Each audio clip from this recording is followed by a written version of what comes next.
John J. Myers, the Libertarian Party candidate for the United States Senate representing Texas. Mr. Myers is also a member of the Libertarian Party National Committee, representing the region stretching from Alabama to Texas. So if y'all would please give it up for John J. Myers.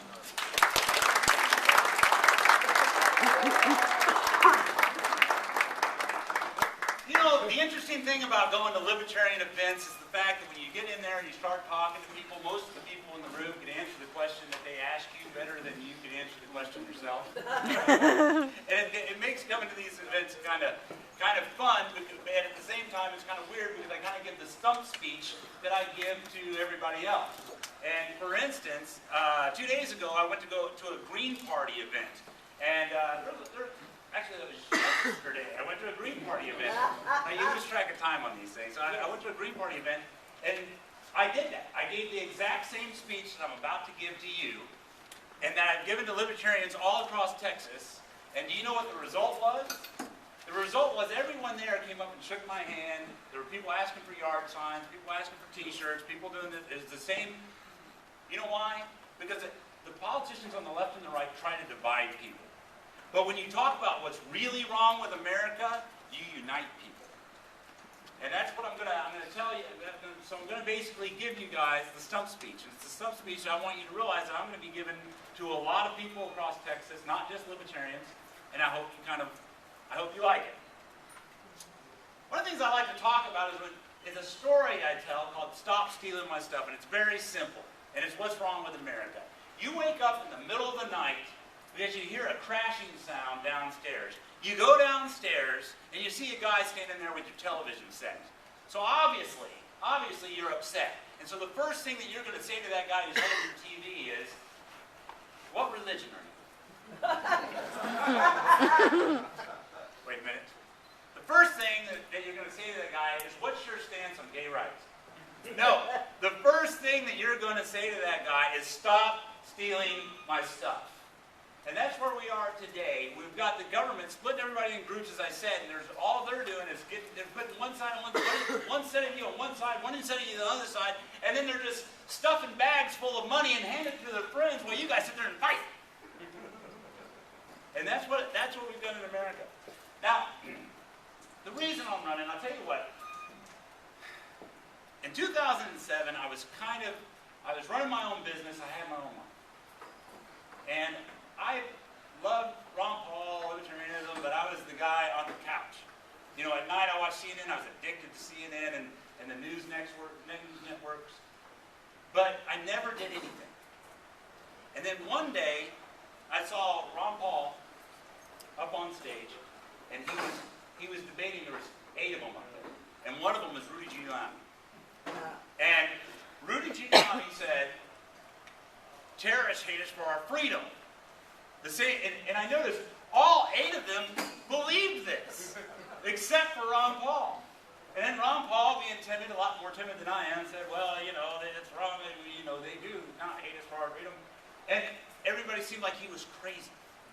And that's when I said, I have to do something. Because that's not crazy, that's common sense. I mean, if you believe that terrorists hate us because we're free, you should not be allowed to serve in public office.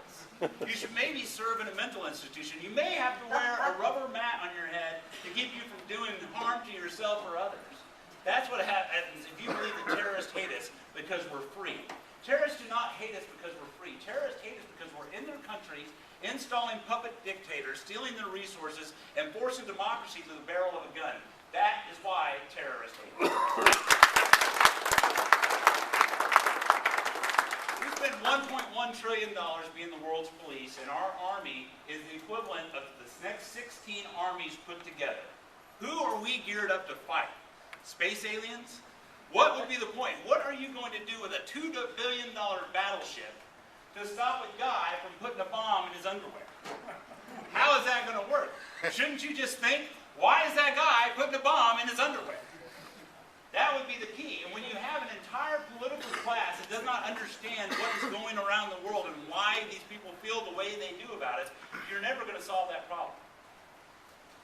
Another thing I'd like to talk about is corporatism in America, and you all know what that is. You know, you don't have to explain that to libertarians, because libertarians, unfortunately, have to explain to people that what we have in America right now is not capitalism. What we have in America right now is not a free market. We don't have these things, but everybody believes that we do. And then people from the left will pin the problems that we have on the free market. And the Republicans are just idiots that pretend that they're going to do something, but they never do. When they have the opportunity to do something, they don't do it. Now, in the latest Republican primary, you know, normally in Texas, now I realize there's a slight chance that I might not win, but they had the Republican primary, and the battle was between David Dewhurst and Ted Cruz. David Dewhurst, an oil and gas guy who used to work for the CIA, and Ted Cruz, whose wife is in the CFR.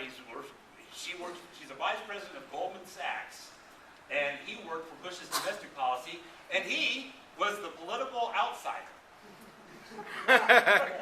So the political outsider, upstart Tea Party guy, you know, gets the full momentum of the Tea Party behind him, when in fact this guy is as political insider as you get. So in this battle royale, it was the banks versus the oil companies, and the banks won. But if I had told you that those were the two characters in this play, like I was going to write a story about politics, and I was going to say one's a CIA oil and gas guy, and the other guy is Goldman Sachs, you'd go, oh man, you can't use that, that's too cliche. You can't use those characters in your novel? That is too cliche. So, anyway, oh boy, I hate not having my notes. But the other thing, one of the main reasons that I am running, now Ted Cruz ended up winning, and we've got to do something about it. We've got word to spread that we've got a message that would appeal to the Tea Party. Because how did the Tea Party start? How did the Tea Party get its start? Really? Well, yeah. But it was what fired up that entire thing. It was the bailouts. It was the bailouts, right? Everybody was mad about the bank bailouts. And then how did Occupy get it started? The banks. So both of these things that we talked about on the left and the right were both mad about what? The banks. And now we've got people like Paul Ryan, Eric Cantor, John Boehner, Pete Sessions, Mitch McConnell. These guys are the heroes of the Tea Party. The heroes. These guys all voted for the bailouts. What world do we live in where these guys who all vote for the bailouts, the stimulus, TARP, the Patriot Act, the NDAA, these are the heroes of the Tea Party? How is that possible? But the Tea Party doesn't even seem to know that. So is it the news channels that bring... Okay, don't answer that question. Obviously, it is the news channels. We have to be our own news channel. We have to get our own information out there. We have to share the information about our candidates and Gary Johnson so people know that there is a different choice. One of the main reasons that I'm running for office, besides the other two main reasons that I'm running for office, is that I'm a libertarian. I believe that you should be able to live your life as you see fit. You should be able to eat, drink, or smoke whatever it is that you want. You should be able to marry whoever you want. It's not my business to tell you what to do. It's not government's business to tell you what to do. And those are the kind of things that I'd be fighting for. I have a little story that I like to tell. I was sitting outside of my bar, and I was having the argument that you guys have had with someone about marijuana before. And we kept going around, and I said, well, do you realize with the legalization of hemp, Popular Mechanics called it the $80 billion cash crop. Yeah, that was 1937. You know, you can make oil and fabrics, you can make clothes, you can make plastics, you can just grow it. You'd have to smoke a house of it to get high, but somehow we made it illegal. And I tell that guy this, and he says, it doesn't matter. Marijuana makes you hungry, stupid, and lazy. All right? Well, do you realize that it costs $40,000 a year to lock someone up for smoking pot, and then we have to pay this, and you have to pay this, and you care so much. I mean, hand me your wallet. Because you care so much about this guy, you want to keep him in jail so he doesn't smoke pot on his couch. Is that how it doesn't matter. because marijuana makes you hungry, stupid, and lazy. And we went back and forth. Okay, I've had it. So you're telling me that we have had a 40-year war against hungry, stupid, lazy people, and we can't win it? I think it's time. I think it's time to throw in the towel. If I was a general here, you're like, General, we give you a choice. You can fight anyone you want. Space aliens, Romans, countrymen, whoever you want to fight. I would be like, hungry, stupid, lazy. That is my choice. That is who I'd like to fight. So, when we were in Austin, we met a girl at Brave New Books, and I was talking to her, and she was a big Ted Cruz fan. She'd never heard of me in her life. And she was down there, and she said, first thing she said to me was, well, do you think you can win? And I said, well, let me talk to you. So I pretty much had a little bit of the same conversation that we just had. I'm not sure this is a conversation. I spewed words at you in the same way that I'm doing now. But we had told her a little bit about myself the same way that I've talked to you guys. And what she said at the end was, you're awesome. I can't believe it. I can't believe I was ever in Ted Cruz's camp. I can't believe I even thought about it. I didn't even know you exist. Give me a bumper sticker. Give me a sign. I'll put it in my yard. We'll do whatever we can for you. And I was like, great, fantastic. Oh, by the way, you know that question? The question you asked, can I win? I just did. Because every time that we spread a message, that's the message that I'm talking to you guys about, every time that we win one more person over, we win. We all win. Libertarian Party wins. Every time Gary Johnson gets someone to go, I get it. So whenever we donate to Gary Johnson, whenever you donate to the Libertarian Party, whenever you donate to me, you're putting people out there that people might say, I get it. I see what's wrong. And then we win. Maybe that's a little win. But with a collection of little wins and people whose minds have been won over to the idea that the two-party system is completely broken, then we will actually start winning elections. People like Sterling Russell, who is awesome, by the way. People like Sterling Russell could possibly get elected. With enough support from you guys, Sterling Russell can get elected. Because the state rep race, make sure I got it right. Yes, I knew I had that. With the state rep race, it's a winnable race. With enough people door knocking, it's a winnable race. You can do something. Sometimes there's a slight chance, everybody, that I might not win. Slight chance. But along the way, I win every day. And along the way, it's winning for us. Last thing that I want to leave you with, because they won't let me introduce Gary Johnson anymore. Because every time that I try to introduce Gary Johnson, I get so excited. Because I've seen his resume, I know what he's all about, and I exaggerate. He has not laid the hammer down more times than this. He did not climb Mount Everest with no legs. So they stopped allowing me to introduce him, but I want to leave you with this. There are people out there that say that libertarians are extreme. Okay? I am not extreme. It's not extreme to believe that spending $1.1 trillion a year to be the policeman of the world. It's not extreme to think that our president shouldn't be allowed to kill people without a trial.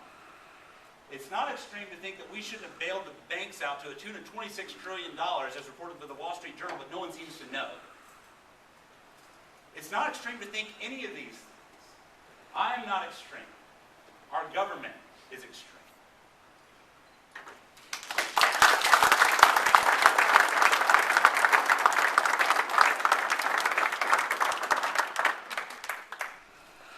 Before we get to Gary, I want to go around the table.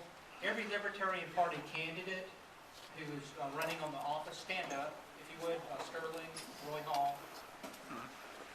Give them all a round of applause.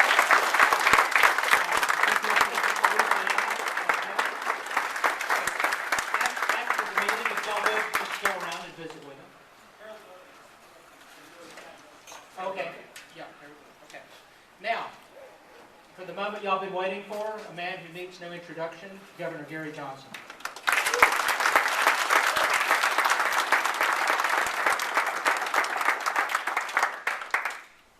would like all of you to know that I have been an entrepreneur my entire life.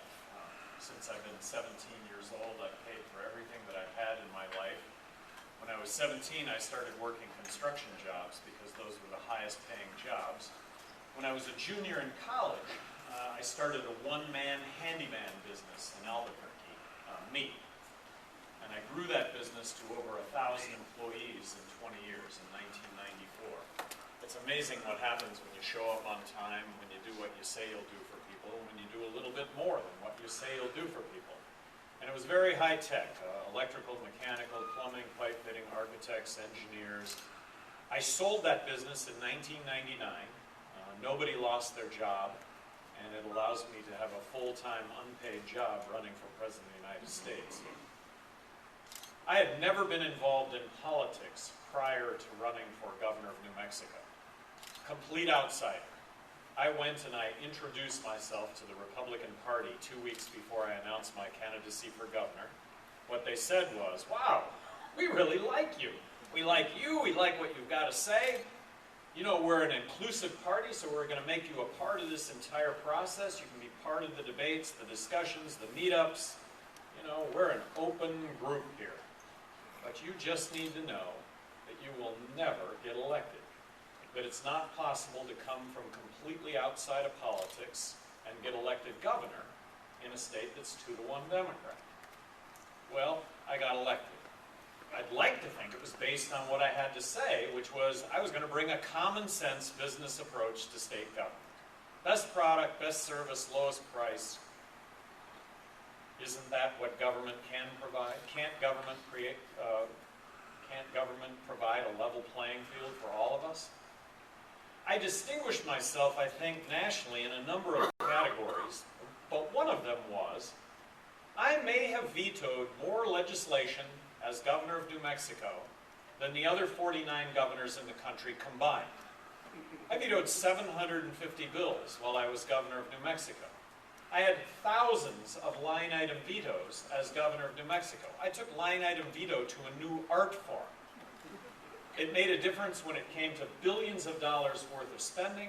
It made a difference when it came to laws that, in my opinion, were just going to add time and money to you and I having to comply with those laws. Wasn't going to make us any safer, wasn't going to make us any more healthy, it was just going to add time and money. I vetoed that legislation, and I always wrote a veto message. I think the ultimate arbiter of whether or not that was good or bad was in a state that was 2-to-1 Democrat. I got reelected by a bigger margin the second time than the first time. I just think it speaks volumes to the fact that people really do appreciate good stewardship of tax dollars. I joke about this, but it's true. In New Mexico, people wave at me with all 5 fingers, not just one. My favorite bill that I vetoed was a dog and cat exercise bill that, but for my signature, would have been law in New Mexico. It was a Republican bill. I was an equal opportunity vetoer, by the way. 2/3 of the legislature was Democrat, 1/3 of the legislature was Republican. 1/3 of the bills I vetoed were Republican bills. Unofficially, I vetoed 100 bills that the legislature put out where the vote in the legislature was 117-0, and I vetoed the legislation and it got sustained. And I took on the debate and the discussion that went along with the fact that the sky was going to fall and the world was going to end. Well, it didn't end and the sky didn't fall. But back to the dog and cat exercise bill. A Republican bill comes to my desk. A bill requiring pet stores to exercise their dogs and cats 2 hours a day, 3 times a week. On my veto message, I said, this is a great idea. This is a terrific business practice. But this should be a business practice. This shouldn't be a law, because if I sign this into law, the next thing I'm going to have to do is fund the dog and cat exercise police. I am the Libertarian nominee for President of the United States. I think what's very significant is there are only going to be 3 candidates on the ballot in all 50 states: Barack Obama, Mitt Romney, and myself. There are other third-party candidates, but none of them are going to come close to 50 state ballot access. So when I talk about my opponents here, I'm talking about Mitt Romney and Barack Obama. I am the only candidate running that doesn't want to bomb Iran. I'm the only candidate running that wants to get out of Afghanistan tomorrow and bring the troops home. I'm tired of our military interventions with unintended consequence. The unintended consequence is we have hundreds of millions of enemies to this country that but for our military interventions we would otherwise not have. And I'm tired of politicians that beat their chests and have our military intervene at a cost of tens of thousands of lives, innocent lives, in the foreign countries that we're in, and results in our men and servicewomen coming back in body bags or with their limbs blown off. As President of the United States, that's not going to be what I leave in my wake. I'm the only candidate that would not have signed the National Defense Authorization Act, allowing for detainment and arrest without being charged. This is why we fought wars. I'm the only candidate that wants to repeal the Patriot Act. I'm the only candidate that wants to end the drug wars now. I'm the only candidate talking about marriage equality from the standpoint of it being a constitutionally guaranteed right on par with civil rights of the 60s. I am the only candidate that believes we need to balance the federal budget now. Not 30 years from now, but now. And balancing the federal budget now means cutting $1.4 trillion worth of spending from our budget now. And if we don't do it, we're going to find ourselves in the midst of a monetary collapse. What's a monetary collapse? It's when the dollars in our pocket don't buy a thing because of the ensuing inflation that goes along with borrowing and printing money to the tune of 43 cents out of every dollar we spend. It means addressing the entitlements, Medicaid, Medicare. Social Security is really a problem that is pale in comparison to all of this. Social Security is absolutely savable. It's about cutting the military by 43%. It's about saying, yes, we need a strong military defense. We need a strong national defense. Defense, though, here is the operative word, not offense and not nation building. I am the only candidate advocating abolishing the income tax, corporate tax, and the IRS, and replacing all of this with one federal consumption tax. In this case, I am embracing the fair tax, which, if you look at it, ends up to be cost neutral over a very short amount of time. It's really the answer when it comes to our exports, bleeding out the 23% embedded tax that we have, non-transparent taxes that we have in goods and services that we export. So it's the answer when it comes to China. It's really the answer when it comes to jobs. In a zero corporate tax rate environment, if the private sector doesn't create tens of millions of jobs, I don't know what it takes to create tens of millions of jobs. There's a big, big difference here between myself and the other candidates. I'd like to point out some things that have occurred during this presidential cycle. One is the ACLU, a group dedicated to civil liberties, a group dedicated to the first 10 amendments of the Constitution. They came out with a report card on all the presidential candidates. And this is really important. Mitt Romney and Rick Santorum out of, by the way, 24 Liberty Torches was a perfect score. Mitt Romney and Rick Santorum, 0 Liberty Torches out of 24. Newt Gingrich, 4 Liberty Torches out of 24. Barack Obama, 16 Liberty Torches out of 24. Ron Paul, 18 Liberty Torches out of 24. Gary Johnson, 21 Liberty Torches out of 24. They also did a study on which presidential candidate had the best record when it came to jobs.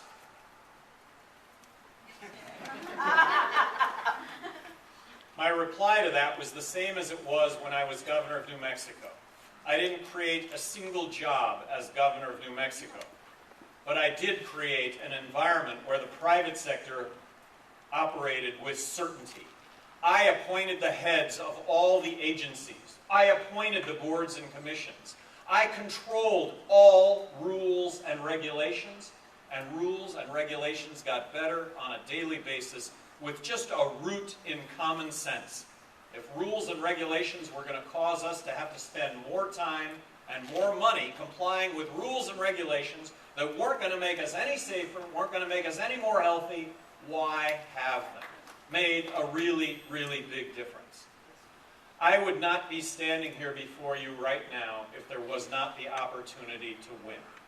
The only way that I win, though, is if I am in the national debates against Obama and Romney.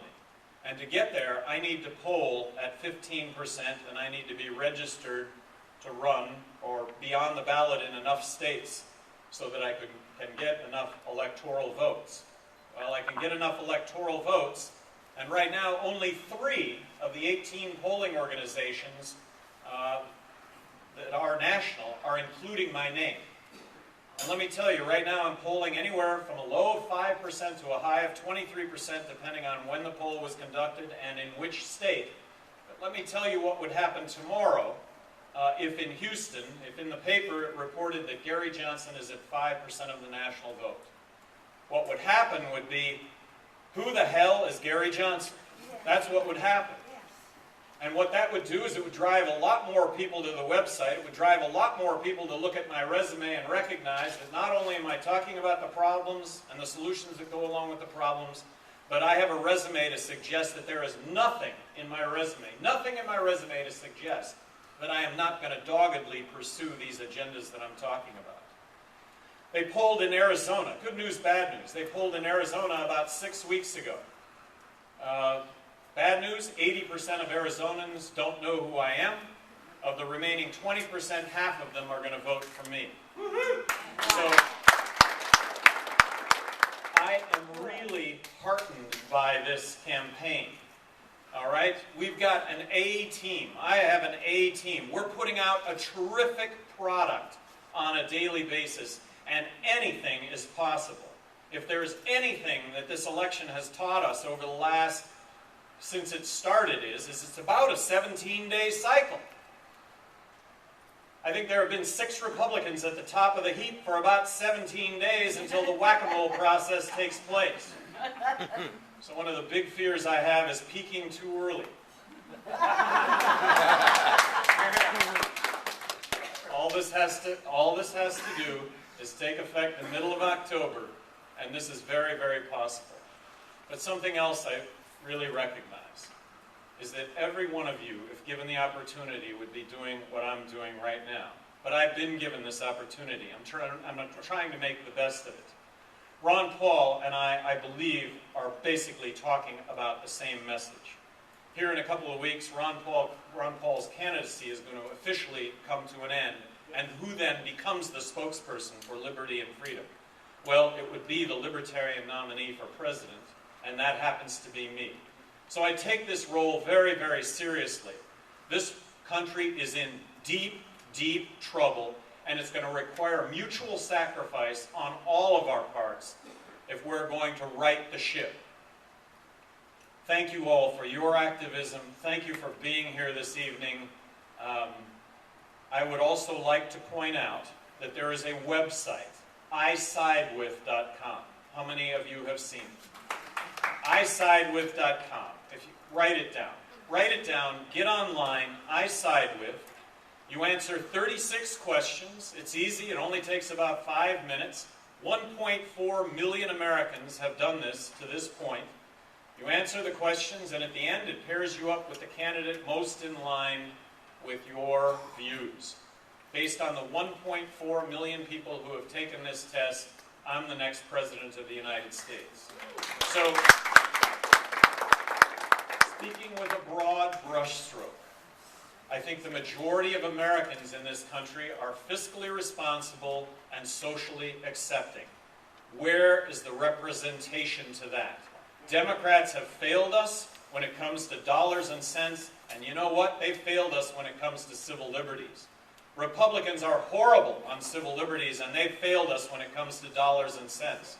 We have a $16 trillion debt. $8.5 trillion of that is the responsibility of Democrats. $7.5 trillion of that is the responsibility of Republicans. Tell me how a vote is wasted by voting your conscience and voting for someone who will actually make a difference. Isn't voting for someone who isn't going to make a difference, who's the lesser of two evils, isn't that throwing away your vote? So Yes. what I'm asking everybody to do is just ask your friends to give this a look. That's all. Ask your friends to get online, isidewith.com, take the test. And by the way, you could be a homeless person and identify the problems that exist in this country. You could be a homeless person and identify the solutions that need to go along with the problems that we have. Apparently Romney and Obama can't do the second, but a homeless person could. But a homeless person can't run for president of the United States. You have to have a resume to do that. And I want to suggest to you that there's no give here. There's no give here. There's no stop in what we're doing. And that's the investment that you're making here, is an investment in somebody who won't stop, who won't give up, and will continue to articulate, to argue, to debate, and discuss all of these issues. Thank you very, very much.